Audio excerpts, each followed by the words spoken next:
Thank you. Hello, everyone. I'm Eric.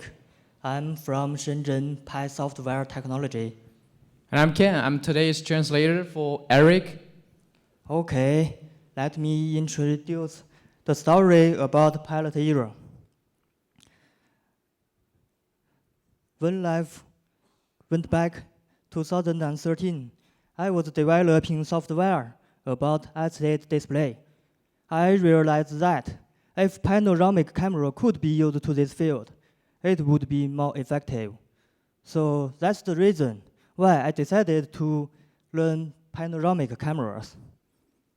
However, the fact is that there were few types of panoramic at that time. What's more, it's very expensive. So I decided to develop such a panoramic camera with real-time stitching and high definition. But the problem was that at that time, the whole supply chain of panoramic industry was not good enough. So thankfully, my first panoramic camera, which we called Pipano, came out, overcoming lots of difficulties. So you can see Pipano in the left picture. And the panoramic image was taken by Pipano. But the definition of this picture is very low. And the function of this panoramic camera was very simple. It can only be used for taking pictures, no other functions like video, live streaming, and so on. In the past 3 years, the environment of supply chain has been improved a lot. At the same time, I continue keeping my eyes on the chip's developing tendency. Although I have tried many solutions, they were not ideal. Finally, based on my experience, I managed to find a satisfying solution. That was the time when Pilot era was created. So you can see Pilot era has two parts, camera and external module. If you put them together, Pilot era is like this. Now, let me introduce some pinpoint of current panoramic industry. And I will talk about the advantages and figures about Pilot era. You can see some pinpoints here. The first one is multi-camera frame gene lock, and the second one is multi-camera color exposure gene lock and night vision. The third one is real-time stitching in camera. Next, system complexity, power consumption, portability, and complexity interaction. And the last one, influence from heat dissipation on sound acquisition.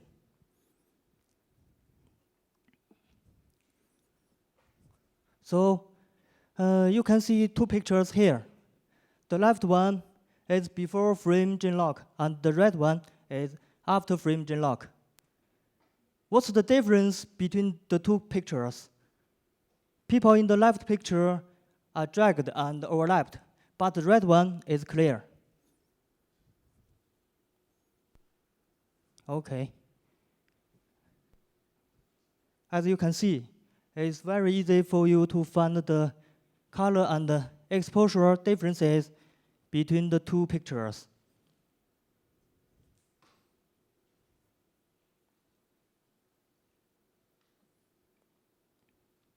So how Pilot era solve these pinpoints? First, 4 cameras achieve hardware acquisition at the same time through a single chip. The time interval between different cameras is less than 50 microseconds.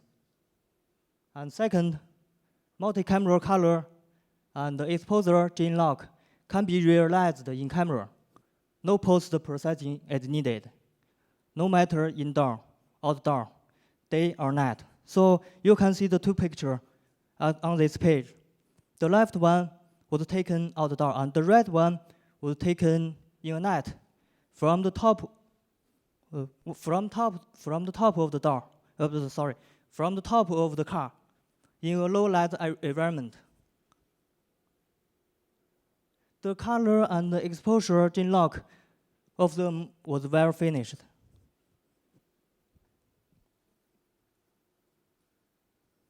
Okay, the third one, Pilot Hero was able to real-time staging and post-staging in camera. So you don't need a computer. The fourth one, because we use only a processor, so low system complexity could be realized. The last one, since we didn't need heat dissipation, so no heat dissipation noise during sound acquisition. Pilot Hero's interaction is simple and friendly. You can see the main interface here. There are 4 functions in it: camera, live streaming, gallery, and settings. And it's small and clever.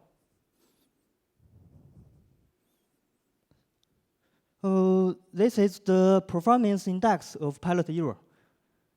It has photo, video, live streaming, real-time staging, and post-staging in cameras. And so on. This is the product spec.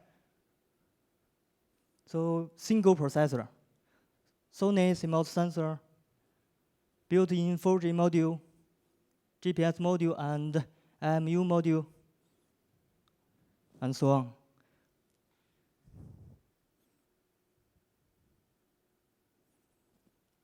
Okay, let's see the applications about Pilot Hero. Since it has long battery life, low battery, and high-definition video transmission, and the video stabilization algorithm, so it can be used for portable 4G live streaming. The second application is acetate display. Yes, acetate display. And the third one is street view maps. The main application, I think, Pilot Hero will use street view maps. Google is also interested in it.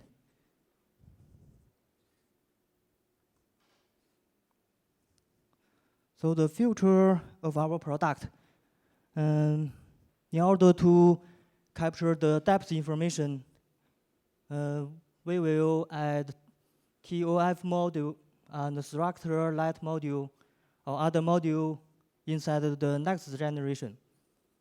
Your suggestion will be available for the next generation.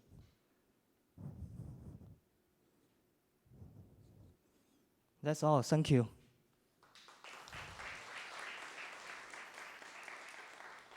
If you're interested to our product, you can contact me. This is my email and Facebook address. Hoping everyone have a good trip in Japan. Thank you.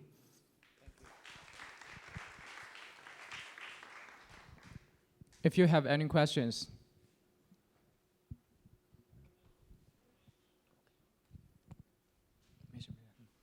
Yes, thank you. Excellent presentation, and your English is very good. Thank you. Thank you.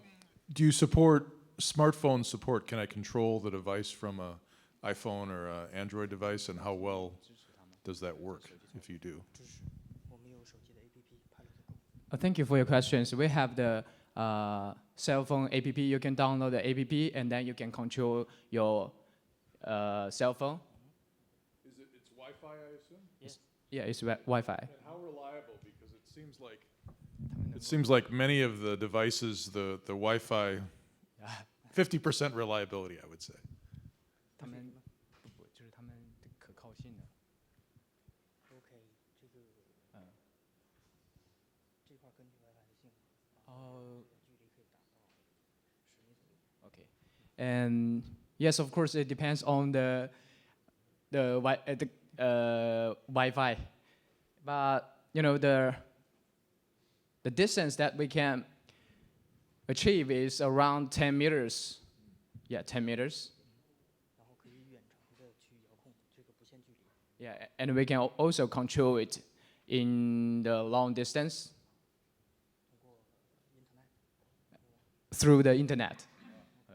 Yeah, that's it. Anyone else have a question? Okay. Thank you, Eric. Thank you so much.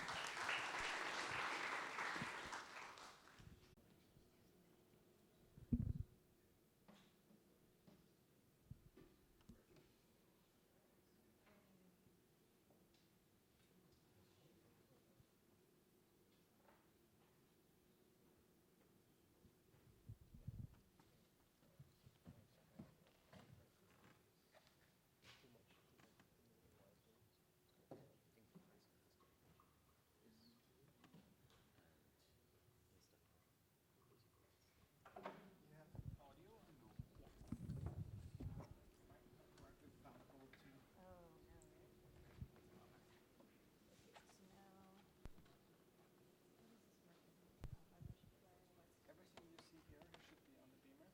Right now it's covered with an image.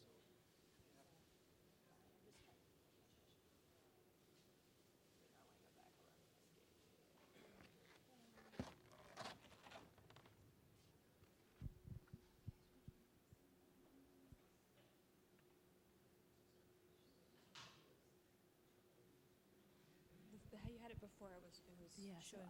I know it was showing, I wanted just, sorry,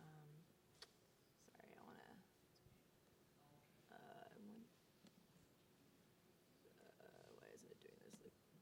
Like, sorry guys, sorry. They don't see anything. So Oh, they don't see go anything. on. Okay, Yeah, okay. No pressure.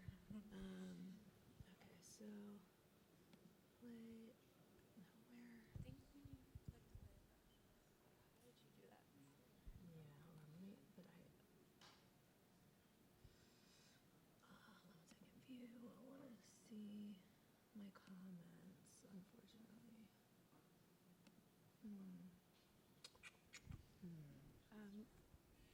If you really start reopening, because before you had it, so it was just your slide on that.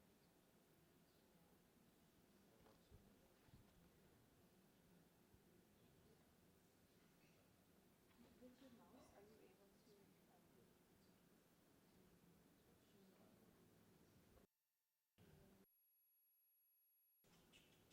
Sorry guys, 1 sec.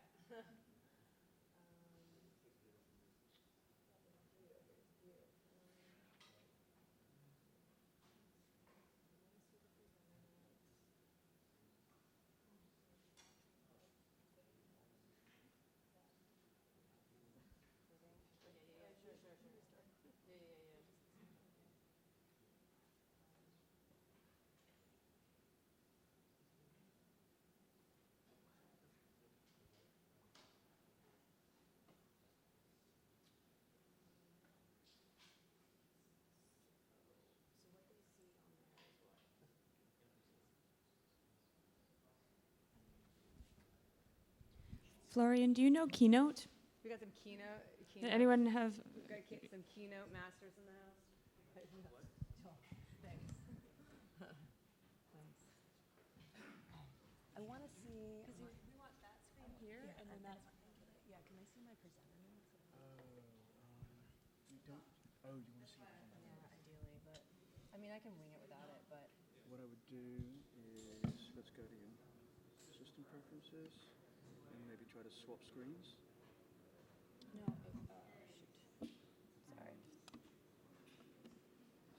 here. Arrangement. And then, I think it's more of a, hold on. does that work? And then we're on that side. Press play. Okay, so here, click view in the toolbar. No, is that the same problem? No, it's not a system preference. Is that the same thing? Yeah, Same so thing. here, can we just Yeah. go back into camera? All right, well, while they're doing that, I can get started a little bit. My name is Christina Heller, and I am the co-founder of VR Playhouse, which is a production services company that specializes in immersive technology. We founded the company in 2014 and 2017. I was the CEO of that company. I passed the torch to my co-founder Ian Forrester last year, and this year, a new Metastage, which specializes in volumetric capture. So, you know, what I'm trying to do here is be able to see my notes, but if I have to wing it, that's okay too. I think I'll be okay. It is so nice to be here with you guys at IVRPA, and so fun to be in Tokyo. Came here from Los Angeles. Are any Los Angeles people here today? All right, cool. How many people are from the United States? Rad, awesome.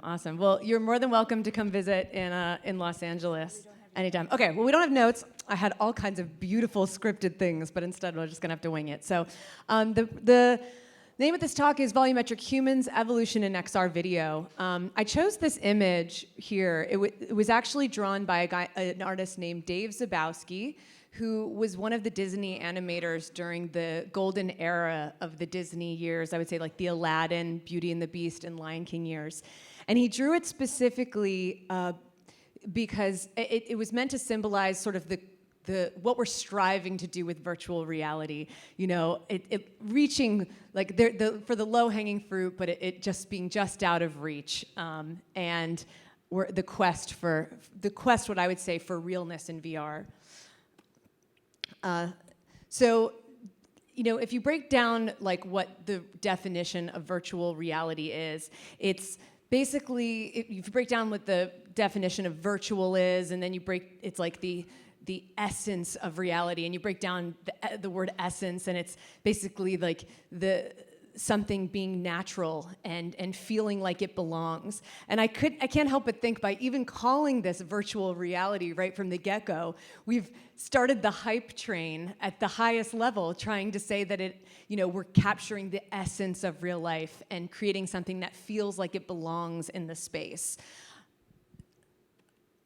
So 360 video, which I'm sure you guys are familiar with and have done a lot of work with, was a natural beginning for this quest for realness and belonging. Because obviously we're capturing a real environment, it's immersive. In the beginning it was very challenging to do, but it's obviously gotten a lot easier. So I think it was sort of a noble quest on this journey towards realness and virtual reality.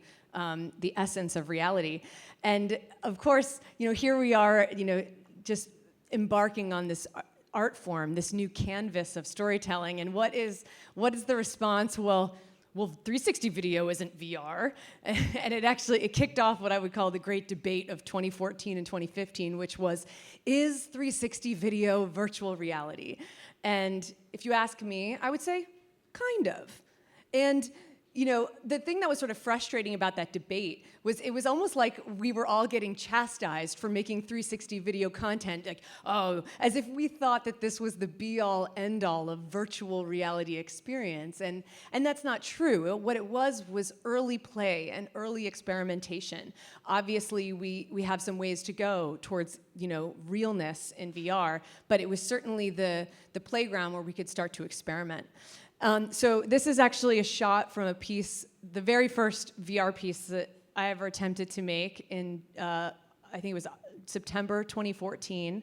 We used the 360 Heroes 10 GoPro rig and stuck an iPhone to the front of it And the idea was that we were going to take you on a series of first dates and first-person experiences in 360 video. And so this actress, Maddie Hawkinson, has a loose script, but she is improvising with an actor who is on that iPhone on FaceTime. And this was, like I said, not the be-all, end-all of VR, but an experimentation to get to something that felt natural and felt real inside the headset. And so I thought by encouraging a improvisational conversation, you would get closer to something that felt real. So here is some clips from first person? Yeah, from first person. I think. No, boo. There we go. Audio by Joel The guy Durek. at the pound was like, don't take this one because this one's really grumpy. And so I was like, well, I have to save the grumpy rabbit. Like, so they don't, someone has to take the grumpy one. Let's go. Let's go outside right now. No, I'm not going Why outside not? right now. Because we're watching this movie. It's on we're Netflix. We having a can nice- watch it any fucking time we want. Let's go outside. Why don't you want to just hang out? I with me? want to hang out with you, but I want you to get some fresh air. I want So you to we're get kind up of off playing the with couch. I want you limitations, to right? Oh, Your look, character how about doesn't we move, compromise so we and make it open like the he's door? super Okay. lazy and won't leave the Just house. open the back door, and that'll And be again, perfect. all improvisational, You know, the baby idea steps. that you can maybe feel somebody's do this in energy baby inside the headset. You getting that? No, I went outside. I You went getting outside. some of I was- that? Is that- I went on a date. When? And then we played with some voyeurism and feeling, like you were. Would people feel uncomfortable if we put them inside a suggestive situation inside the headset? And the answer was yes. I had people coming out saying that they felt like they had been cheating on their wives while inside the experience. So certainly some interesting forays into, I would say, virtual realness. What we learned from that experience is, obviously the not being able to have a body was a problem, and also some people thought the fact that you didn't have any agency, hence not being virtual reality, made it a little bit on the boring side. But I actually really like first person, and I think there was a lot of. I think it was an interesting experience, and I think that the performances and the naturalness of it are what made it a worthwhile experiment in the early days. And we were saying the 360 video shooting from the inside out. Yes. Okay. So then we moved to the next phase, which is green screen compositing. So these are using green screen is a tool that we use in film and traditional media all the time. I don't have any stills from this project, but it is something we incorporated into a couple of our game engine projects. We shot using stereo Sony A7s, an actress playing a receptionist, and we put that inside a Unreal, I think we did in Unreal, yeah. Inside an Unreal interactive real estate experience. So we built an interactive resort that hadn't been built yet in real life, and we created it in virtual reality. And we had a real actress play the receptionist at the hotel, and she greets you, and she also gives you an intro into this world and how you're supposed to navigate around it. It actually looked really good, I would say, for being as sort of limited as it was. The slight stereo capture gave her some depth, and she didn't look too much like a weird flat card inside of the 3D game engine environment. However, what we learned from that are there's some obvious limitations to that approach, because we had to make it so that you as the viewer could only get within a certain number of feet from her. If you couldn't get too close, because obviously then the illusion would be broken, and you wouldn't be able to, you realize you couldn't actually walk around her. So we had to kind of limit your agency inside the experience so that you couldn't get too close close to Carla. Yeah, and then we did some of the 360 green screen stuff as well. So then in early 2016, we moved into experimentations with light field. So VR Playhouse worked with Lytro to do the first light field project. And it was a combination of CGI and using their very beta camera at the time. So as you can see, we had here a giant wall of 65 cameras and 10 stationary cameras, which we shot in wedges, moving it, I think it was 65 degrees, or I think we did in 6 different wedges. And then we took some LiDAR photogrammetry of the whole space in order to get depth, and that way we could compensate for some of the data that we might not be getting from the cameras. And then we brought it into Nuke and did some compositing with the photogrammetry and the cameras, and then also pushed it then into Houdini to merge it with the CG. And what resulted was Moon, which was the first, I think for all intents and purposes, the first light field piece of content. And it was 30 seconds, and in the experience, it's the faking of the moon landing. Did anyone here actually see it? I'm just curious. You did. Okay, cool. It was never publicly available, and I think one of the issues is that it is very hard to, like, what kind of a public player would be able to show something of this size. But they took it around the world and used it to do their venture capital raise. And basically, it's the faking of the moon landing.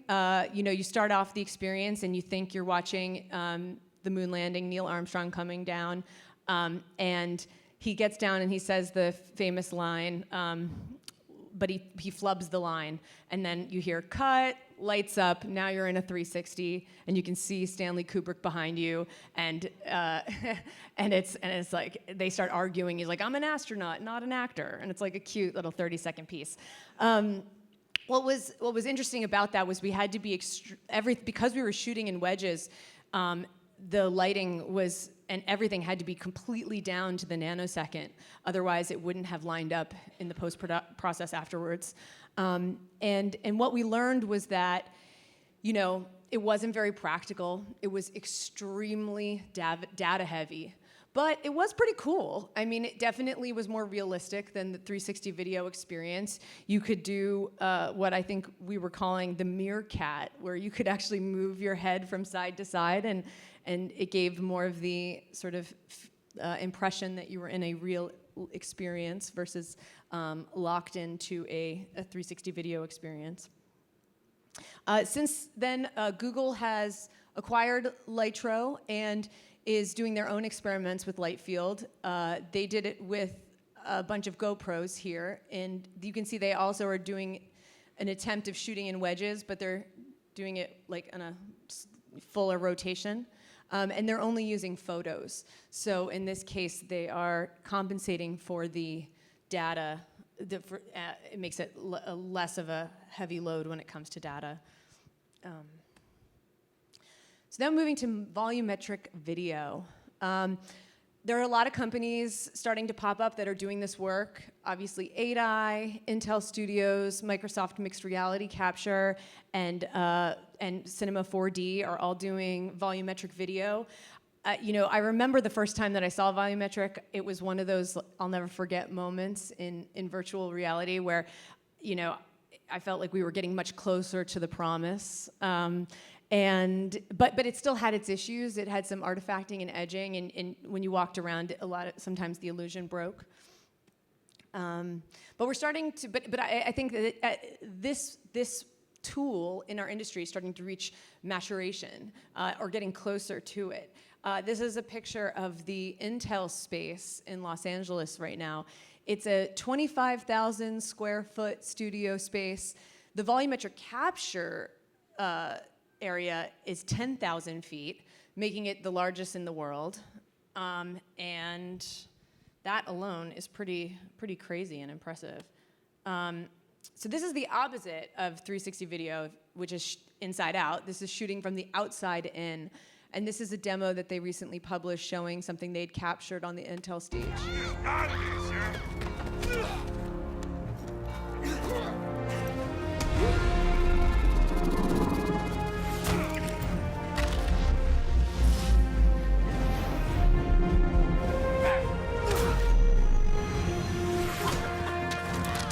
So I don't know if you can catch it. You see there's a little white around the edging there. Yeah. Oh, cool. Yeah, it's pretty rad. It's pretty rad. So actually, I wouldn't mind showing that again because, so I think we can all say that this is a huge leap forward for true virtual reality. The fact that you can capture something of this magnitude is incredibly impressive. However, much like we experienced when we were doing some of the Litro stuff, you see, if you take a look, you'll see there's some white, some white edges on the capture of the people. Again, like breaking the illusion a little bit, and then also not quite as much detail, I think, on the humans here, because naturally, if you're shooting in a 10,000 foot capture volume, it's a little harder to see. But so it's pretty subtle, but you can see around the legs, particularly, and we've got some.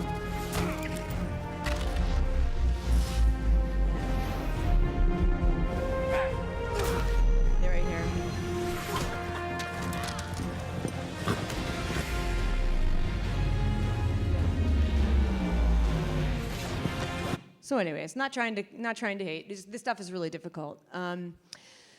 So I of all of the volumetric capture solutions, I think that the Microsoft mixed reality capture has the most lifelike human capture right now. They have 106 cameras, half RGB, half infrared, and as you can see, it gives you a very by the way, this video is kind of crappy. The actual assets you get from the capture are much better than this. This is a video I ripped from the internet. But you get a full human asset that you can walk around in 3D space. The data is collected and taken then through software, which creates a mesh, a very lifelike mesh. Let's see if I can fast forward a little bit.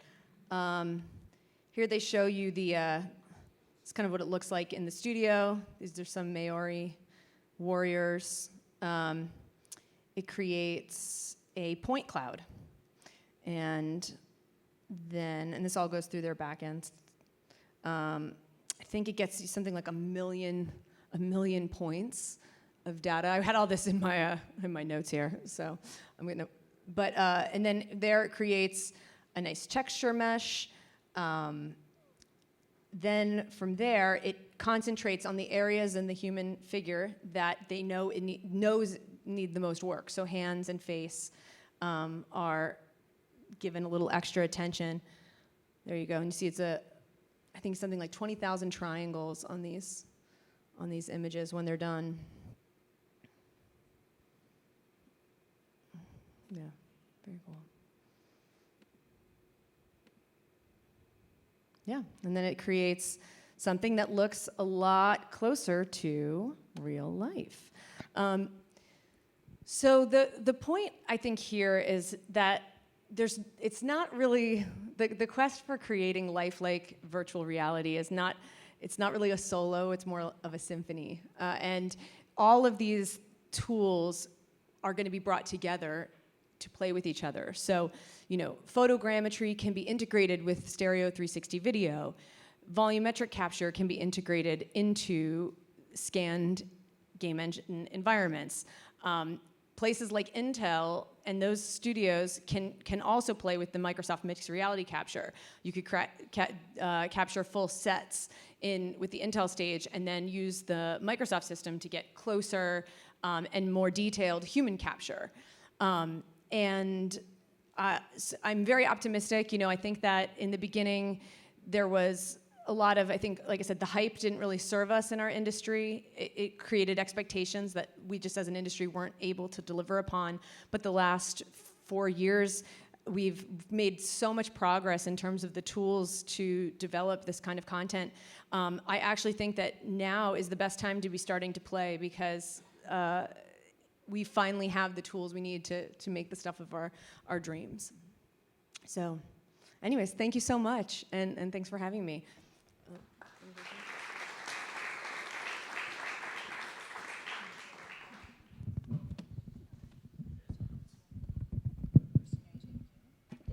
If there's any questions, Do we have any questions? Yeah. Hey, thanks for the presentation. How do you see the licensing of these assets playing out, you know, for most of the people in this crowd, right? I mean, if you're playing in Hollywood, that's sort of one thing. But if you are in Berlin or you know, Madison, as I am, and I want to include something in an asset, or you know, what's your sense of that? Well, the thing that's tough, so it's interesting. I didn't get into motion capture either in there. I think that scanned assets have a whole different value they can bring to the space because you can reanimate them to say or do whatever you want afterwards.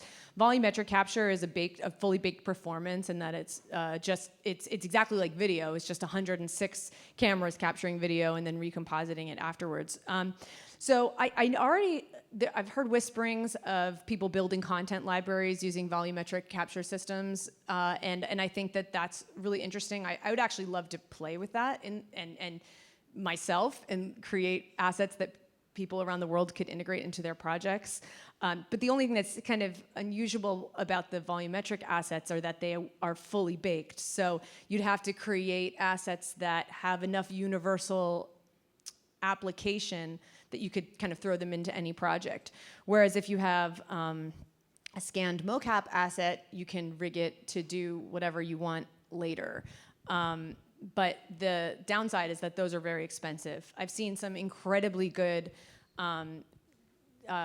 lifelike scan or mocap recreations but I think they're like 120 grand a head. So, but then also, you know, there'll be cheaper ones that you can license. I heard recently that a place in Los Angeles is making like $2,000 a head for scanned assets. And then I imagine some of these volumetric studios will start to create assets that people around the world can enjoy.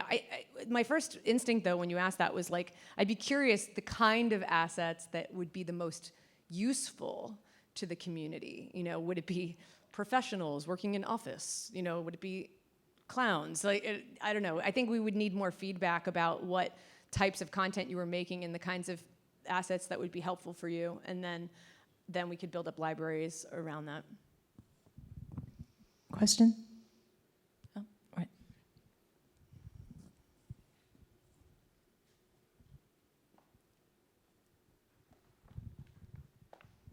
Hi, could you explain a little bit more about volumetric video? Is it like an alembic file, so a 3D file, or is it really pixels? And what kind of format? OBJ is. I know that the Microsoft comes out as an OBJ that you can integrate into Unity, and I think Unreal now too as well.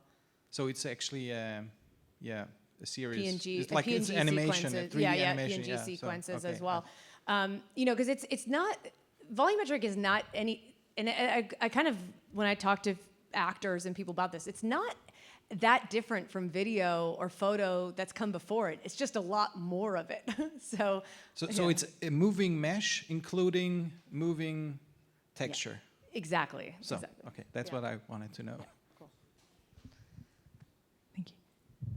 Cool. Any other questions?